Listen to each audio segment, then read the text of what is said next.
नमस्कार विद्यार्थी मित्रांनो, मराठी जी के या आपल्या यूट्यूब चॅनलवरती सर्वांचे स्वागत आहे. तर पहा, आजच्या व्हिडिओमध्ये आपण मुंबई उच्च न्यायालय भरती 2025-26 शिपाई, हमाल आणि लिपिक या पदांकरिता आज आपण काही तांत्रिक प्रश्न पाहणार आहोत. हे प्रश्न पहा तुम्हाला परीक्षेच्या दृष्टिकोनातून महत्त्वपूर्ण ठरणारे आहेत. तरी तुम्ही चॅनल जर नवीन असाल तर चॅनलला सबस्क्राईब करून ठेवा, कारण तुम्हाला असेच महत्त्वपूर्ण व्हिडिओ नक्कीच बघावयास मिळतील. चला तर मग व्हिडिओला सुरुवात करूया. तर पहा, प्रश्न क्रमांक पहिला, आर्य समाजाची स्थापना पुढीलपैकी कोणी केलेली होती? विद्यार्थी मित्रांनो, प्रश्नाचं जर उत्तर येत असेल तर कमेंट बॉक्समध्ये देण्याचा प्रयत्न करीत राहा. तर या प्रश्नाचं उत्तर आहे पहा ऑप्शन क्रमांक 2, स्वामी दयानंद सरस्वती. तर पहा, स्वामी दयानंद सरस्वती यांनी 10 एप्रिल सन 1875 कधी 10 एप्रिल सन 1875 मुंबई या ठिकाणी आर्य समाजाची स्थापना ही केलेली होती. तर या प्रश्नाचं उत्तर होईल आपलं ऑप्शन क्रमांक 2, स्वामी दयानंद सरस्वती यांनी आर्य समाजाची स्थापना ही केलेली आहे. प्रश्न क्रमांक दुसरा, भारतातील पंजाब राज्याची अधिकृत भाषा कोणती आणि तिची लिपी कोणती? तर या प्रश्नाचं उत्तर पहा ऑप्शन क्रमांक 2. तर पहा, अधिकृत भाषा ही पंजाबी आहे आणि लिपी कोणती आहे तर ते गुरुमुखी. तर पहा, पंजाबी ही पंजाब या राज्याची अधिकृत भाषा असून ती गुरुमुखी या लिपीमध्ये लिहिली जाते. जिचा विकास पहा शिखाचे दुसरे गुरु अंगद देव शिखाचे दुसरे गुरु अंगद देव यांनी केलेला होता. म्हणून या प्रश्नाचं उत्तर होईल आपलं ऑप्शन क्रमांक 2. प्रश्न क्रमांक तिसरा, खालीलपैकी कोणाला the grand old man of India म्हणून संबोधले जाते? तर या प्रश्नाचं उत्तर पहा ऑप्शन क्रमांक 1, दादाभाई नौरोजी. तर पहा, दादाभाई नौरोजी यांना भारतीय राष्ट्रवादाचे जनक मानले जाते, ज्यांना पहा the grand old man of India म्हणून संबोधले जाते. तर या प्रश्नाचं उत्तर होईल आपलं ऑप्शन क्रमांक 1. संगणकाचा जनक कोणाला मानले जाते? तर या प्रश्नाचं उत्तर पहा ऑप्शन क्रमांक 2, चार्ल्स बॅजेज. तर पहा, चार्ल्स बॅजेज यांनी 19व्या शतकामध्ये कधी 19व्या शतकाच्या सुरुवातीला यांनी पहा पहिल्या तांत्रिक संगणकाचा आराखडा तयार केलेला होता, म्हणून यांना संगणकाचे जनक असे म्हटले जाते. तर या प्रश्नाचं उत्तर होईल आपलं ऑप्शन क्रमांक 2. प्रश्न क्रमांक 6, गौतम बुद्धांना ज्ञानप्राप्ती कोणत्या वृक्षाखाली झाली? तर या प्रश्नाचं उत्तर पहा ऑप्शन क्रमांक 2, पिंपळ, ज्याला की बोधिवृक्ष असे म्हणून संबोधले जाते. तर बोधिवृक्ष हे कोणत्या राज्यामध्ये आहे तर ते बिहार या राज्यामध्ये आहे. तर पहा, बिहारमधील गया येथे निरंजना नदीच्या काठावर एका पिंपळाच्या वृक्षाखाली त्यांना पहा 35व्या वर्षी ज्ञानप्राप्ती झालेली होती. म्हणून या प्रश्नाचं उत्तर होईल आपलं ऑप्शन क्रमांक 2, गौतम बुद्धांना ज्ञानप्राप्ती ही पिंपळ बोधिवृक्ष या वृक्षाखाली झालेली होती. प्रश्न क्रमांक 7, दाजीपूर राष्ट्रीय उद्यान भारतातील कोणत्या राज्यामध्ये आहे? तर या प्रश्नाचं उत्तर पहा ऑप्शन क्रमांक 3, महाराष्ट्र. तर पहा, दाजीपूर राष्ट्रीय उद्यानाची स्थापना केव्हा करण्यात आलेली आहे तर ती सन 1958 कधी सन 1958 जे की कोल्हापूर या जिल्ह्यामध्ये आहे. कुठे? कोल्हापूर या जिल्ह्यामध्ये असून याला पहा राधानगरी या नावाने ओळखले जाते. कोणत्या? राधानगरी वन्यजीव अभयारण्य म्हणून दाजीपूर राष्ट्रीय उद्यानाला ओळखले जाते, जे की रानगव्यासाठी ते प्रसिद्ध आहे. आणि दाजीपूर हे जे राष्ट्रीय उद्यान आहे तर ते पहा महाराष्ट्रातील पहिले अभयारण्य आहे. म्हणून या प्रश्नाचं उत्तर होईल आपलं ऑप्शन क्रमांक 3, दाजीपूर राष्ट्रीय उद्यान हे भारतातील महाराष्ट्र या राज्यामध्ये आहे. प्रश्न क्रमांक 8, आधुनिक मराठी कवीचे जनक कोणाला म्हणतात? तर या प्रश्नाचं उत्तर पहा ऑप्शन क्रमांक 2, केशवसूत. केशवसूत हे टोपण नाव कोणाचे आहे तर ते कृष्णाजी दामले. कोणाचे? कृष्णाजी दामले यांचे केशवसूत हे टोपण नाव आहे. तर यांनी पहा मराठी कवितेत आशय आणि विषयाच्या बाबतीमध्ये मोठी क्रांती घडवून आणली होती, म्हणून यांना आधुनिक मराठी कवीचे जनक असे म्हटले जाते. तर या प्रश्नाचं उत्तर होईल आपलं ऑप्शन क्रमांक 2. प्रश्न क्रमांक 9. स्वातंत्र्य भारताचे पहिले आणि शेवटचे भारतीय गव्हर्नर जनरल कोण होते? तर या प्रश्नाचं उत्तर पहा ऑप्शन क्रमांक 2 सी राजगोपालाचारी. तर पहा सी राजगोपालाचारी यांनी सन 1948 ते सन 1950 तरी सन 1948 ते सन 1950 या काळामध्ये पहा त्यांनी भारतीय गव्हर्नर जनरल हे पद त्यांनी भूषवलेले होते. तर हे जे पद भूषवणारे आहेत तर ते पहा एकमेव भारतीय व्यक्ती ठरलेले होते. तर म्हणून या प्रश्नाचं उत्तर होईल पहा आपला ऑप्शन क्रमांक 2. स्वातंत्र्य भारताचे पहिले आणि शेवटचे भारतीय गव्हर्नर जनरल हे सी राजगोपालाचारी होते. प्रश्न क्रमांक 10. 2011च्या जनगणनेनुसार महाराष्ट्रातील कोणत्या जिल्ह्याचे लिंग गुणोत्तर हे सर्वाधिक आहे? तर या प्रश्नाचं उत्तर पहा ऑप्शन क्रमांक 2 रत्नागिरी. तर पहा रत्नागिरी या जिल्ह्याचे लिंग गुणोत्तर किती होते? तर ते 1122 किती 1122 इतके होते, जे की 1000 काय 1000 पुरुषामागे स्त्रिया, जे की आपल्या महाराष्ट्रामध्ये सर्वाधिक आहे. म्हणून या प्रश्नाचं उत्तर होईल आपलं ऑप्शन क्रमांक 2 रत्नागिरी या जिल्ह्याचे लिंग गुणोत्तर हे सर्वाधिक आहे 2011च्या जनगणनेनुसार. प्रश्न क्रमांक 11. CPU पूर्ण रूप काय आहे? तर CPU फुल फॉर्म काय होईल? ऑप्शन क्रमांक 2 सेंट्रल प्रोसेसिंग युनिट असा होतो. तसेच पहा CPUला संगणकाचा मेंदू असे म्हटले जाते. काय म्हटले जाते? संगणकाचा मेंदू असे CPUला म्हटले जाते. तर या प्रश्नाचं उत्तर होईल आपलं ऑप्शन क्रमांक 2. प्रश्न क्रमांक 12. रातआंधळेपणा कोणत्या जीवनसत्वाच्या कमतरतेमुळे होतो?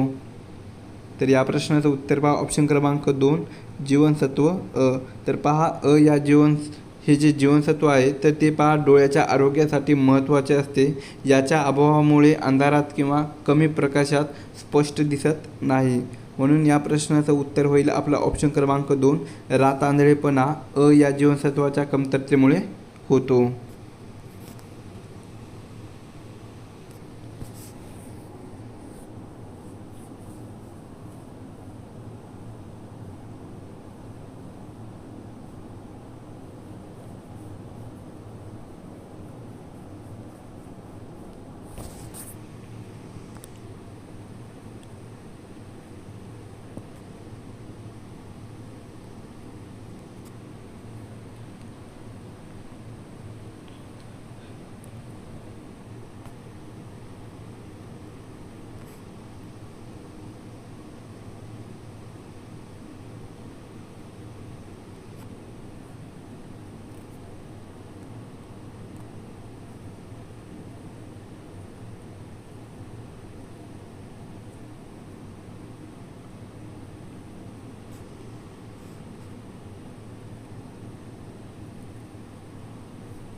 प्रश्न क्रमांक 13. भारताच्या मुख्य भूमीचे दक्षिणेकडील टोक कोणते आहे? तर या प्रश्नाचं उत्तर पहा ऑप्शन क्रमांक 2 कन्याकुमारी. कन्याकुमारी हे कोणत्या राज्यामध्ये आहे? तर ते तामिळनाडू. कोणत्या?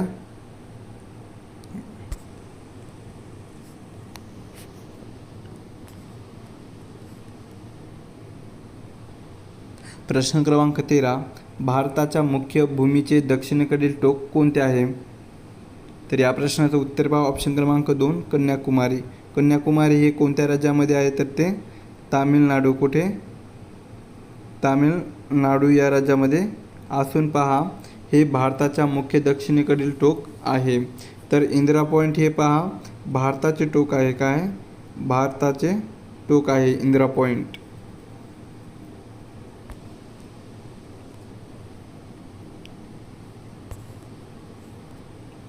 प्रश्न क्रमांक 13. भारताच्या मुख्य भूमीचे दक्षिणेकडील टोक कोणते आहे?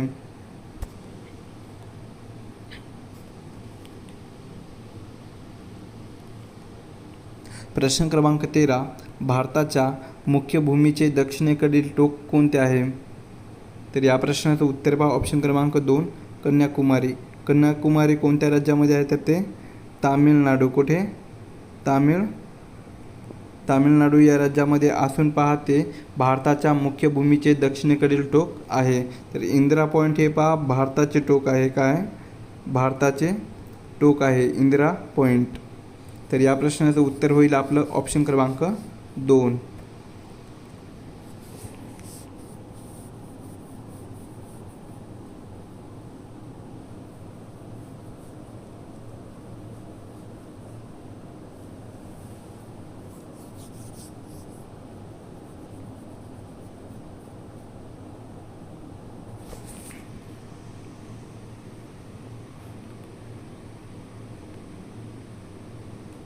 प्रश्न क्रमांक 13.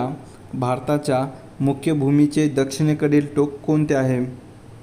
तर या प्रश्नाचं उत्तर पहा ऑप्शन क्रमांक 2 कन्याकुमारी.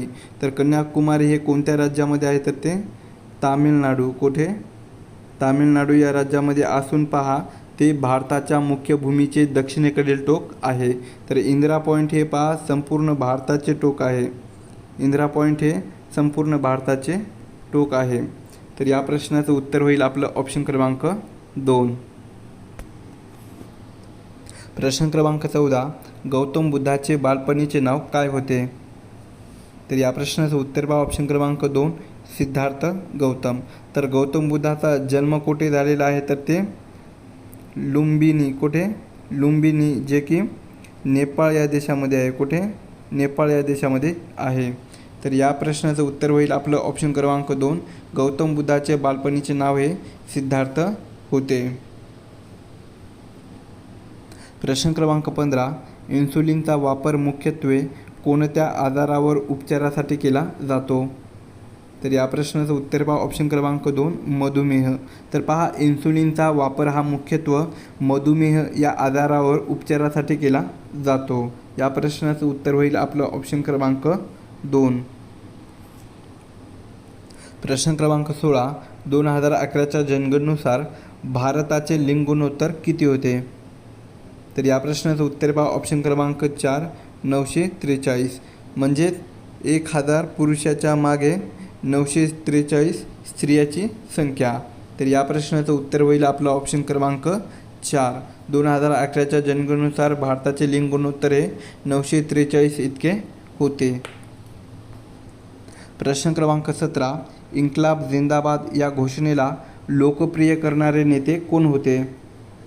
तर या प्रश्नाचं उत्तर पहा ऑप्शन क्रमांक 2 भगतसिंग. तर पहा इन्क्लाब जिंदाबाद ही जी घोषणा आहे तर ती पहा मुळामध्ये कवी हसरत मौलानी. कोण आहे?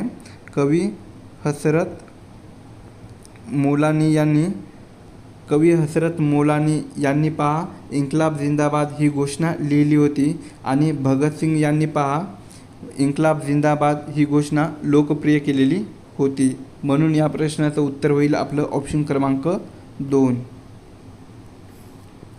प्रश्न क्रमांक 18.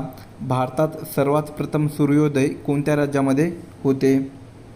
तर या प्रश्नाचं उत्तर पहा ऑप्शन क्रमांक 2 अरुणाचल प्रदेश. तर पहा अरुणाचल प्रदेश हे जे राज्य आहे तर ते पहा भारताच्या सर्वात पूर्वेकडील राज्य आहे. त्यामुळे तेथे सूर्य सर्वात आधी उगवतो. तर या प्रश्नाचं उत्तर होईल आपलं ऑप्शन क्रमांक 2 भारतात सर्वात प्रथम सूर्योदय हे अरुणाचल प्रदेश या राज्यामध्ये होतो. प्रश्न क्रमांक 19. MS वर्डमध्ये फाईल सेव्ह करण्यासाठी कोणते शॉर्टकट की वापरतात? तर या प्रश्नाचं उत्तर पहा ऑप्शन क्रमांक 3 Ctrl+S. तर पहा MS वर्डमध्ये फाईल सेव्ह करण्यासाठी Ctrl+S ही शॉर्टकट की वापरतात. प्रश्न क्रमांक 20. राम गणेश गडकरी यांनी विनोदी लेखनासाठी कोणते नाव वापरले? तर या प्रश्नाचं उत्तर पहा ऑप्शन क्रमांक 2 बाळकराम. तर राम गणेश गडकरी यांनी विनोदी लेखनासाठी बाळकराम हे नाव वापरलेले होते. तर गोविंदाग्रज या नावाने पहा गोविंदाग्रज कोणाला म्हटले जाते? तर ते विष्णू वामन शिरवाडकर. कोणाचं टोपण आहे? विष्णू वामन शिरवाडकर यांचं गोविंदाग्रज हे टोपण नाव आहे. तर यांनी गोविंदाग्रज या नावाने विष्णू वामन शिरवाडकर यांनी कविता लिहिलेल्या होत्या. तर या प्रश्नाचं उत्तर होईल आपलं ऑप्शन क्रमांक 2. प्रश्न क्रमांक 21. सर्वात जास्त साक्षरता असलेलं राज्य कोणते आहे? तर या प्रश्नाचं उत्तर पहा ऑप्शन क्रमांक 2 केरळ. तर 2011च्या जनगणनेनुसार सर्वात जास्त साक्षर असलेले राज्य कोणते आहे? तर ते केरळ हे राज्य आहे. साक्षरता दर किती होता? तर केरळ या राज्याचा 2011मध्ये तर 94% इतका होता. प्रश्न क्रमांक 22 बिहू हा कोणत्या राज्याचा प्रमुख सण आहे? तर या प्रश्नाचं उत्तर पहा ऑप्शन क्रमांक 3 आसाम. तर पहा बिहू हा जो सण आहे तर ते पहा आसाममधील एक कापणीचा सण असून तर तो वर्षातून 3 वेळा साजरा केला जातो. तर या प्रश्नाचं उत्तर होईल आपलं ऑप्शन क्रमांक 3. प्रश्न क्रमांक 23 आवळ्यामध्ये प्रामुख्याने कोणते जीवनसत्व आढळते? तर या प्रश्नाचं उत्तर पहा ऑप्शन क्रमांक 3 व्हिटॅमिन सी. तर आवळ्यामध्ये प्रामुख्याने व्हिटॅमिन सी हे जीवनसत्व आढळते. प्रश्न क्रमांक 24 शाबूत असणे या वाक्यप्रचाराचा आपल्याला अर्थ सांगायचा आहे. तर शाबूत असणे या वाक्यप्रचाराचा अर्थ काय होईल? ऑप्शन क्रमांक 2 टिकून राहणे असा अर्थ होतो. प्रश्न क्रमांक 25 भारतातील पहिली महिला शासिका कोण होती?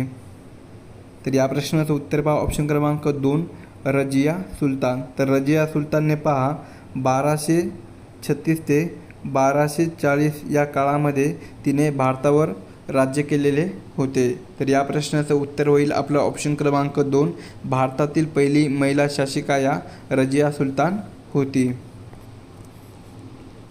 प्रश्न क्रमांक 26 संगणक सुरू करण्याच्या प्रक्रियेला काय म्हणतात? तर या प्रश्नाचं उत्तर पहा ऑप्शन क्रमांक 2 बूटिंग. तर पहा संगणकाची जी मुख्य ऑपरेटिंग सिस्टीम असती तर ती हार्ड डिस्कवरून रॅममध्ये लोड होण्याच्या प्रक्रियेला बूटिंग असे म्हणतात. तर या प्रश्नाचं उत्तर होईल आपलं ऑप्शन क्रमांक 2. प्रश्न क्रमांक 27 खालीलपैकी कोणते भारतीय स्वातंत्र्य सैनिक नाशिक येथील होते? तर या प्रश्नाचं उत्तर पहा ऑप्शन क्रमांक 1 अनंत लक्ष्मण कानेरे.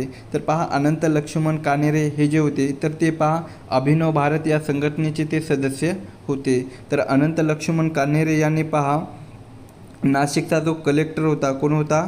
जॅक्सन. कोण होता नाशिकचा कलेक्टर? तर जॅक्सन याचा वध हा केलेला होता. तर या प्रश्नाचं उत्तर होईल आपलं ऑप्शन क्रमांक 1 भारतीय स्वातंत्र्य सैनिक अनंत लक्ष्मण कानेरे हे नाशिक येथील होते.